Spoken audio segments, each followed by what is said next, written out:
Hello everyone, my name is Jeffrey Richards, and I will be going over the topic of nuclear magnetic resonance spectroscopy. This topic is covered as Chapter 15 in the textbook, from pages 263 to 290. Nuclear magnetic resonance, or NMR, is the most commonly used technique for determining the structure of an organic compound.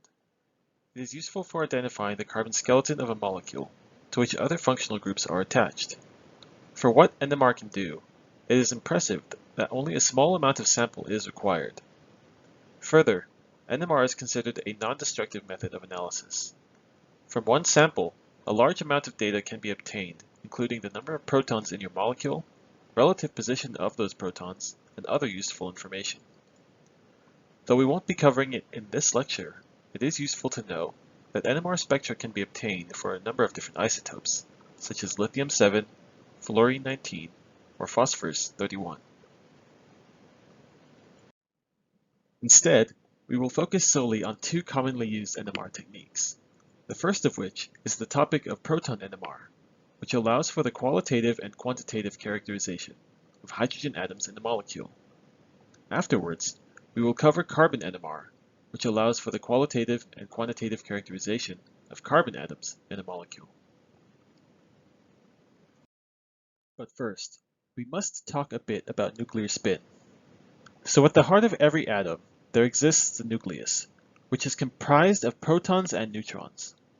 For the sake of simplicity, we will consider the nucleus of an atom as a single unit, or particle. The nucleus of any atom is considered to have a positive charge. However, as an intrinsic property of the nucleus, it also has a property called spin. One way to think of this property is to let the nucleus act as a particle, and on the surface of this particle lies a region of positive charge. As the nucleus spins along its axis, this region of positive charge also revolves around this axis, creating a tiny magnetic field. This model then suggests that two orientations are possible for this spinning charge, which can be segregated into two spin states, either spin up or spin down. A particle considered as spin up has a spin state of positive 1/2. Conversely, a particle with a downspin state has a negative 1/2 spin. The magnetic field generated by a nucleus of spin positive 1/2 is opposite in direction from that generated by a nucleus of spin negative 1/2. Normally, in a typical NMR sample, the distribution of nuclear spins will be random in the absence of an external magnetic field. However, when a sample is placed in a large external magnetic field, such as the one found in an NMR instrument, the field causes these nuclear magnetic moments to align, either parallel or antiparallel with that field, designated as H0. Depicted here in this diagram, the external magnetic field, or H0, is given the designation of pointing in the up direction.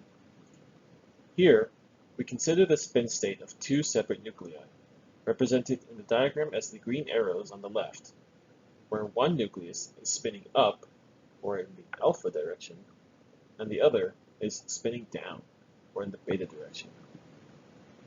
Thus, in the NMR experiment, we irradiate our sample with low-energy photons having a frequency in the radio region of the electromagnetic spectrum.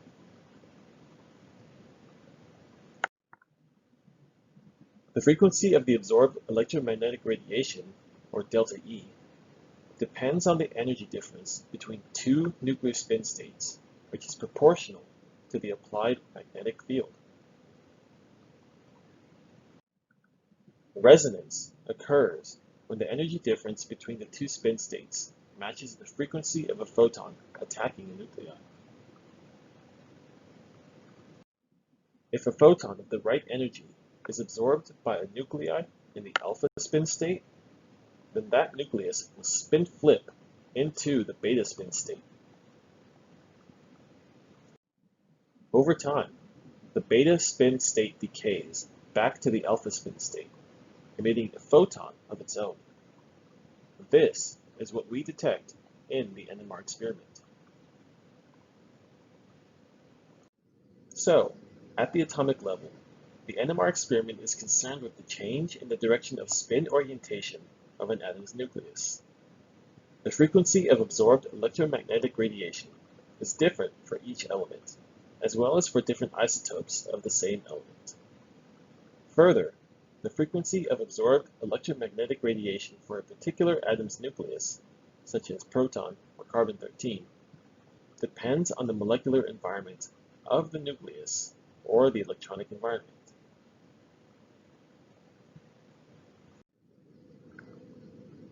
Now, molecules are not just nuclei though. They also contain electrons. So consider this. If all of the protons in a molecule were exposed to the same magnetic field, they should all absorb photons at the same frequency. However, when a molecule is subjected to an external magnetic field, the bonding electrons circulate in such a way as to generate additional weak magnetic fields of their own.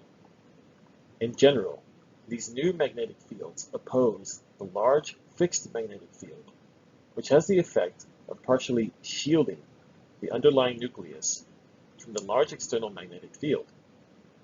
With a greater shielding effect on a particular nucleus, a photon with a slightly lower energy will be required to produce a resonance effect. In other words, because there are electrons getting in the way of the external magnetic field, we need photons with less energy to produce resonance. Chemical shift is a measure of the degree to which a nucleus in a molecule is shielded. Protons in different environments are shielded to greater or lesser degrees and therefore have different chemical shifts. Chemical shift is set as the x-axis of a spectrum and is measured relative to a reference standard, the highly symmetrical molecule tetramethylsilane. Tetramethylsilane has protons, which are more highly shielded than the protons of most other organic compounds, and is designated the value of 0 parts per million. Looking at a simplified view of a spectrum, we see that the chemical shift for proton NMR typically falls between 0 to 10 ppm. Peaks that are observed closer to 0 are considered to be upfield and include functional groups that have increased amounts of shielding. Other functional groups will appear between 5 to 10 ppm and beyond, and are considered downfield and have decreased amounts of shielding. Tetramethylsilane, as depicted, will sport a peak of 0.0 ppm, by definition.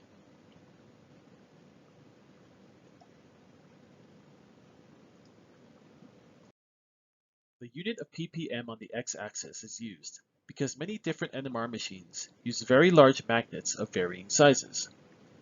NMR machines are rated according to the resonance frequency of TMS while in the presence of a large external magnetic field. For example, if an NMR spectrum ran under a magnetic field strength of 7.05 Tesla generates a resonance frequency of 300 MHz or 300 million cycles per second for TMS, then 1.0 parts per million is equal to 300 million 300 Hz. In another instrument, using a stronger magnetic field of 9.4 Tesla, where the resonance frequency of TMS is 400 MHz, a chemical shift of 1.0 ppm corresponds to a resonance frequency of 400 million 400 Hz. Listed here are a few examples of proton NMR data for methyl groups attached to other electronegative heteroatoms. As we can see, the more electronegative the heteroatom, the more deshielded the neighboring carbon becomes, which is expressed as a peak appearing further downfield. Here, we observe that the effects are cumulative, whereby the addition of 3 chlorine atoms to a carbon pushes the signal all the way downfield to about 7.3 ppm for chloroform.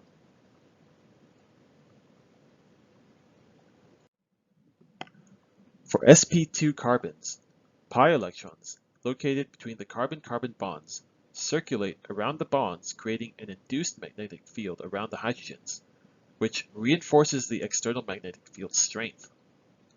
This de-shielding effect is expressed as the observance of downfield peaks in the spectrum.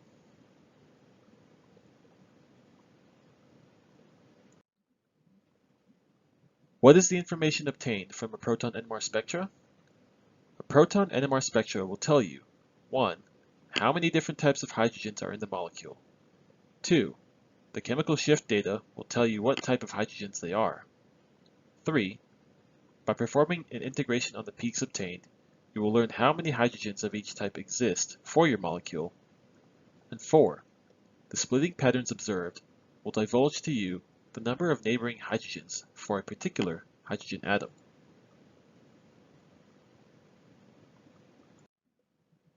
We will be focusing on a few molecules for our purposes. On this slide, we will compare the aliphatic hydrogens of cyclohexane to the hydrogens on the other molecules containing sp2 carbons. In this set, we will compare the effect the halogen has on the molecule regarding chemical shift data, as well as looking at splitting patterns for these hydrogens. In this last set, we will further probe the effect neighboring hydrogens have on select protons and take note of their chemical shift values on their respective spectra.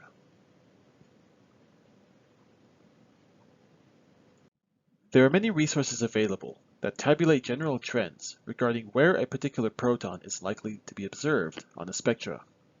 For example, here, a terminal methyl group on the preceding slide's molecule of 2-bromobutane will likely be found around 0.9 ppm.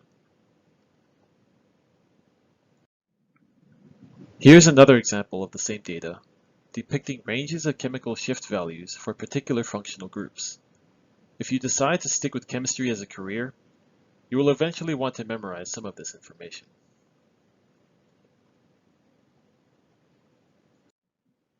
So, a question one might ask is, this molecule looks fairly symmetrical. I wonder what kind of data this compound will give me.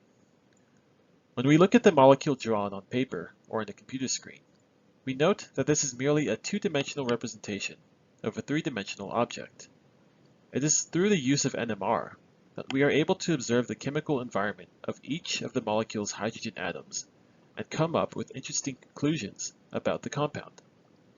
For example, we might assume that the chemical environment for the depicted cyclohexane molecule may give us only one peak on the NMR spectra, since we don't have any additional heteroatoms like oxygen or nitrogen affecting the electronic environment.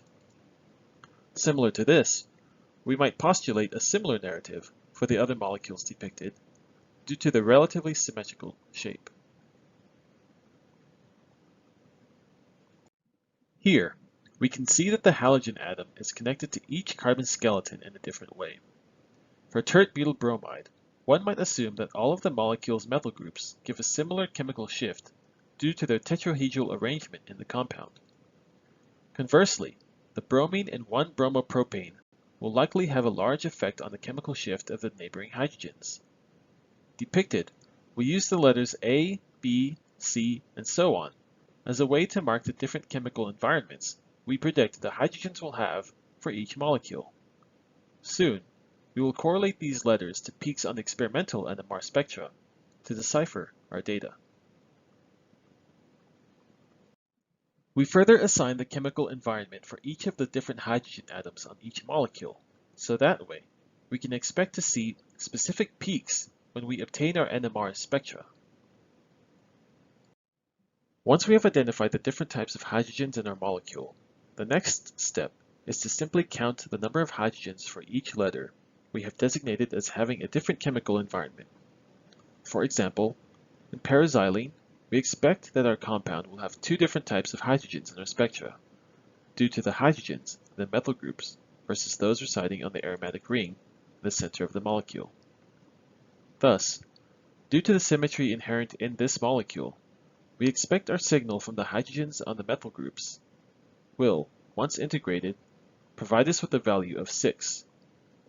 We would then expect to see an integration value of 4, depicting the remaining hydrogens on the ring.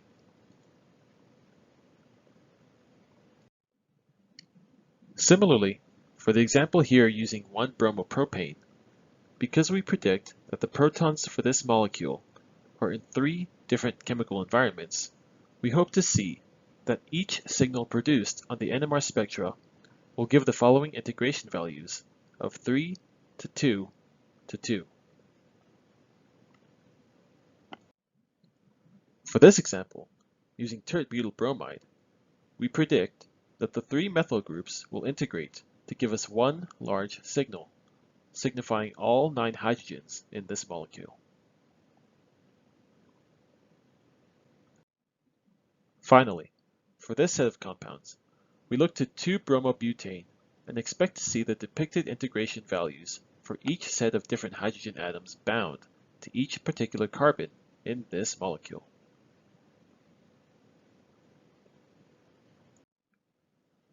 A major aspect of proton NMR is the splitting patterns observed for each hydrogen signal. When the protons in a molecule are not structurally equivalent, a phenomenon called splitting is observed. The more common splitting patterns are singlet, doublet, triplet, quartet, and quintuplet. Splitting higher than this is sometimes called a multiplet. Splitting patterns follow the n+1 rule, where the letter n is the number of neighboring protons less than or equal to 3 bonds away.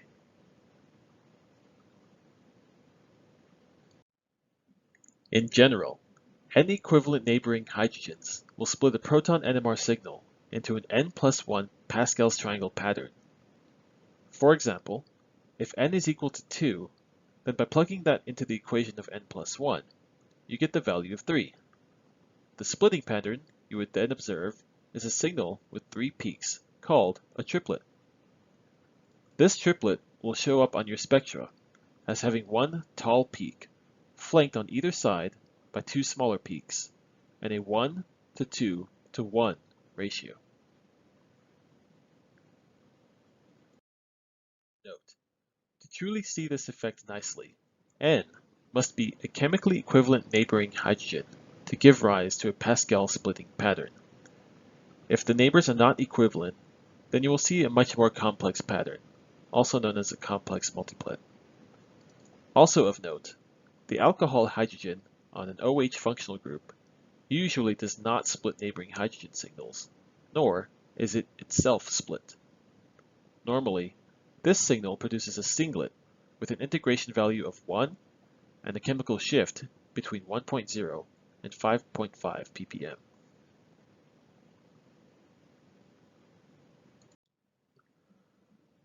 Coming back to our molecules, what kind of splitting patterns would you expect to see for this set of compounds? Looking at paraxylene, since the methyl hydrogens have no direct neighbors, we should expect to see a singlet from these hydrogens. Also, again, due to the symmetry of the molecule, all 4 remaining hydrogens on the aromatic ring have the same chemical environment and should produce a singlet somewhere downfield in the aromatic region, usually around 7 to 8 ppm.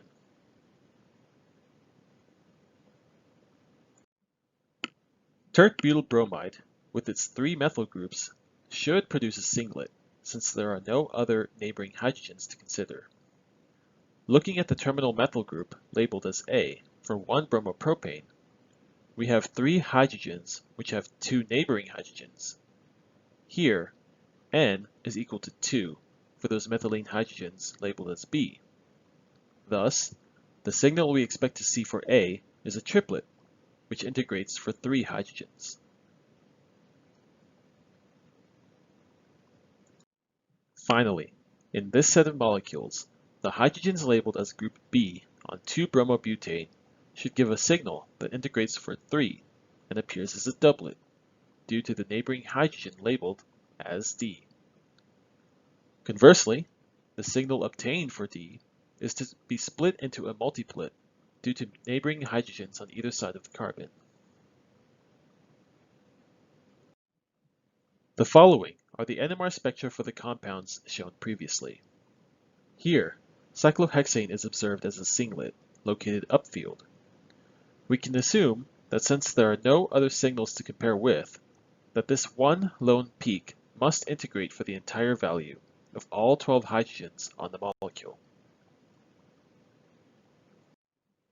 For 2,3-dimethyl-2-butene, this molecule also has 12 equivalent hydrogens. However, notice that the peak is shifted a little bit downfield due to the electrons on the sp2 carbons. Benzene, also showing a singlet, is located solely in the aromatic region of the spectrum. Paraxylene shows two peaks, one far upfield for its methyl groups, and one near 7 ppm.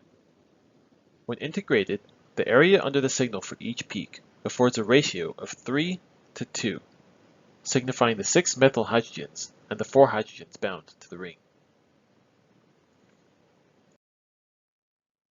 With tert-butyl bromide, one peak is observed for all 9 hydrogens, shifted slightly downfield due to the bromine atom.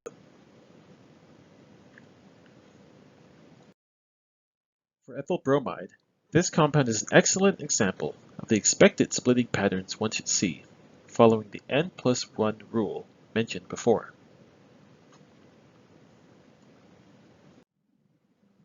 1-bromopropane shows 3 signals, one for each type of hydrogen in the molecule. Here, we have 2 triplets which each integrate for 3 hydrogens. Letter C is likely the signal further downfield, since it is directly bound to the electronegative bromine atom, causing a de-shielding effect. Isopropyl chloride shows a septet, a signal separated into 7 peaks, fairly downfield, from the neighboring methyl groups.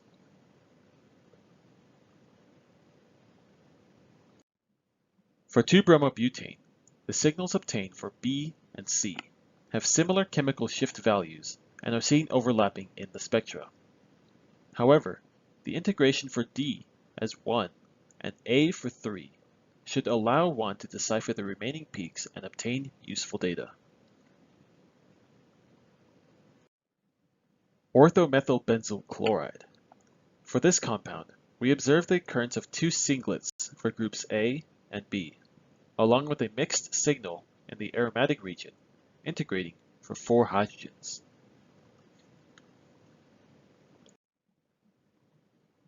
Ethanol. We see a triplet for A, integrating for 3 hydrogens, a quartet for C, integrating for 2 hydrogens, and finally, a singlet somewhere between 1 and 5 ppm, integrating for the hydroxyl hydrogen.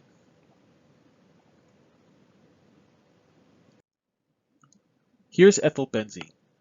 Try to tackle this problem on your own and see if you can identify the chemical shift values, integration, and splitting patterns you'd expect to see for this compound.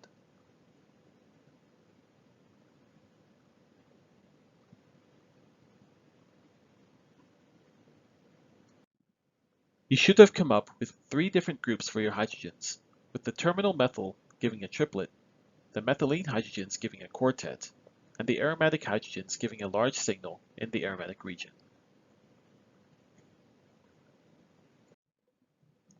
I'll let you figure out the remaining spectra. Each slide will have the molecule, and the following slide will show the answer. Take a crack at a few of these, and see if you can identify each signal with its corresponding hydrogens in the molecule.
We have encountered benzaldehyde in the past. Here is a picture of the NMR spectra, showing computer-predicted values for peaks in the aromatic region and for the aldehydic functional group. Notice the large deshielding effect the carbonyl group has on the aldehyde hydrogen.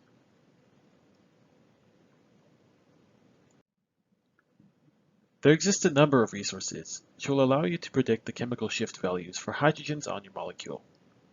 Try not to rely on them though, since they are only a prediction, and instead, spend your time honing your skills and own personal chemical intuition.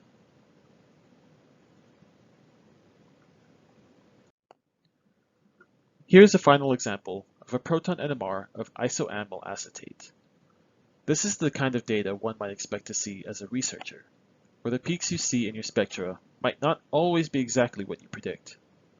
Try and see if you can identify each hydrogen with each signal in the spectra.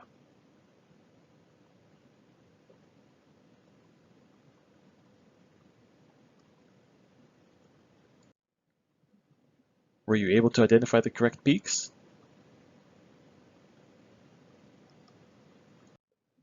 For the next section, we will be covering the topic of carbon NMR. With carbon NMR, we are still using radio waves to spin-flip nuclei while under the effect of a large external magnetic field. We observe chemical shift data for carbon-13 isotopes, which have a natural abundance of only 1.1% in any typical sample. When we run a carbon NMR, the x-axis for a typical experiment is much larger than for proton NMR, and there are no splitting patterns to observe for the carbon signals. We also do not take into account integration, and instead simply gauge the intensity of a signal to suggest quantity. Since each carbon has a distinct chemical shift, this experiment has the advantage of allowing one to simply count the carbons.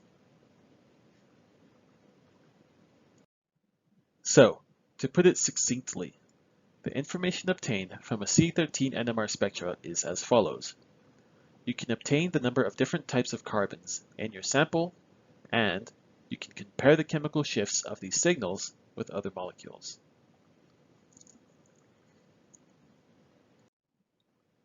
Here's a simplified view of the spectra, where tetramethylsilane can still be used as a reference, giving a chemical shift of 0 ppm.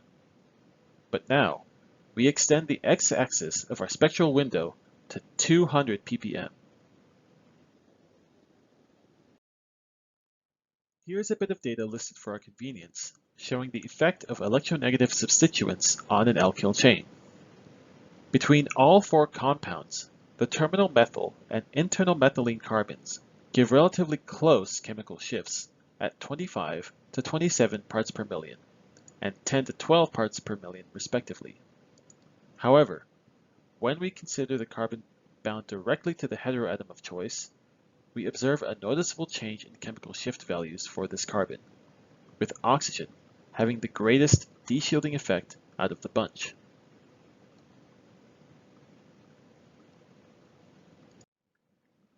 For this sample molecule, 2-methyl-1-butene, the two different types of carbons in this compound, that is sp3 carbons and sp2 carbons, have drastic effects on the chemical shift values, leading to an extensive deshielding effect for sp2 carbons.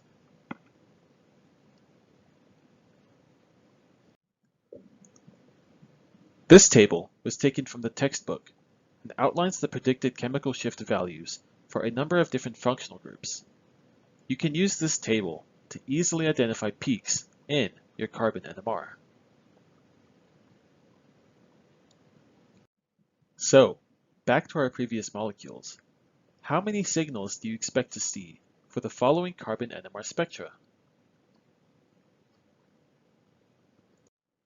Similar to what we did before, we can begin to label the different types of carbons in each molecule to try and predict what our spectra should look like. Give it a shot and see if you can count the number of different carbons in each molecule.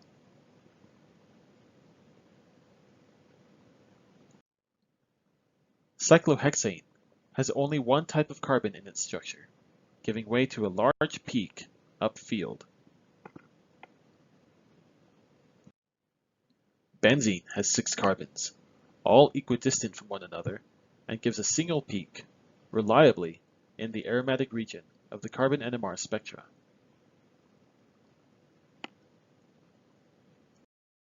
A line of symmetry can be drawn both vertically and horizontally for this molecule, giving rise to the observation of 3 distinct peaks for paraxylene.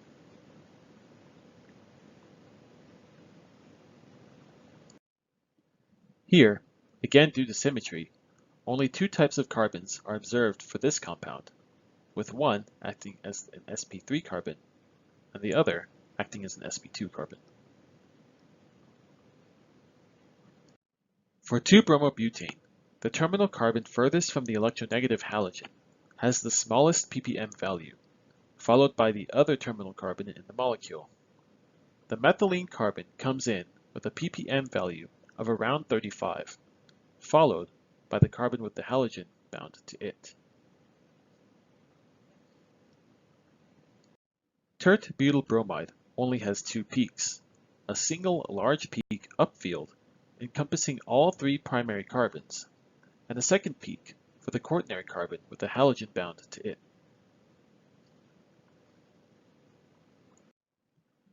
Ethyl bromide, again, the electronegative bromine pulling electron density towards itself, causing the methylene peak to be shifted a bit downfield, relative to peak A.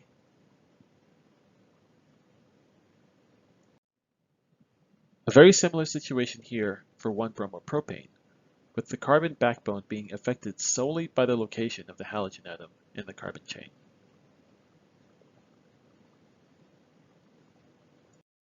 For isopropyl chloride, there is a large shift downfield for the internal carbon, which is bound to the chloride atom, leaving the 2 equivalent methyls peak upfield to it.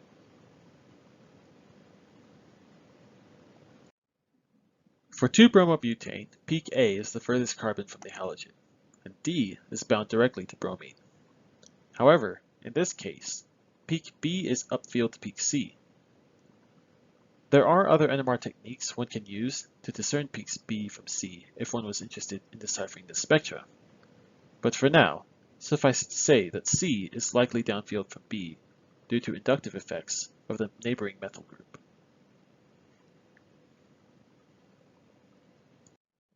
For orthomethyl benzyl chloride, peaks A and B are quite discernible, but the remaining peaks would be hard to figure out.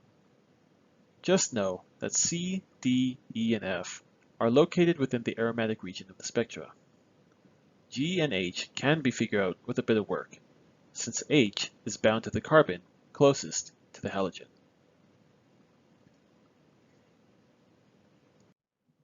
Finally, for 1,3-dichloropropane, peaks A and B can be deciphered, considering the bonding pattern and peak height.